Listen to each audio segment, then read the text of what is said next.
राजेबागस्वार दर्गा सिद्धार्थनगर परिसरातील वाद प्रकरणी पोलिसांची मध्यस्थी, शांततेचं आवाहन।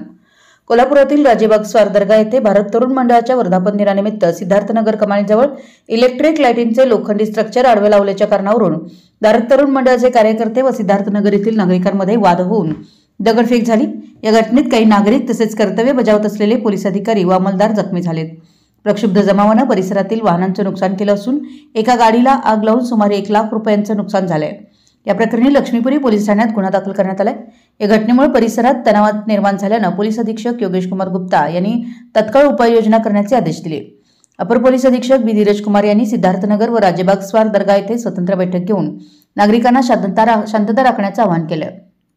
तसेच मागण्यांबाबत योग्य ती कारवाई करण्याचे आश्वासन दिले। यानंतर पोलीस अधीक्षक कार्यालयात दोन्ही समाजातील प्रतिनिधींची बैठक घेण्यात आली। यात दोन्ही समाजांमध्ये कोणताही वाद नसून हा 2 मंडळातील वाद असल्याचे स्पष्ट करण्यात आले।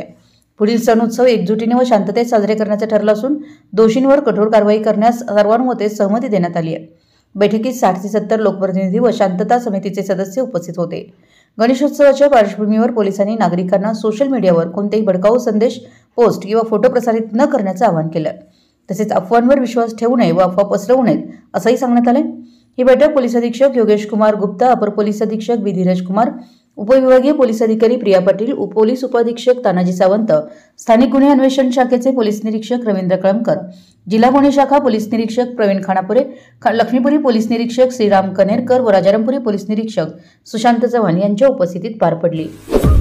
आपल्या परिसरातील महत्त्वाच्या बातम्या पाहण्यासाठी आमच्या नवसंकेत न्यूज चॅनलला YouTube वर सबस्क्राइब करा आणि बेल आयकॉन प्रेस करा।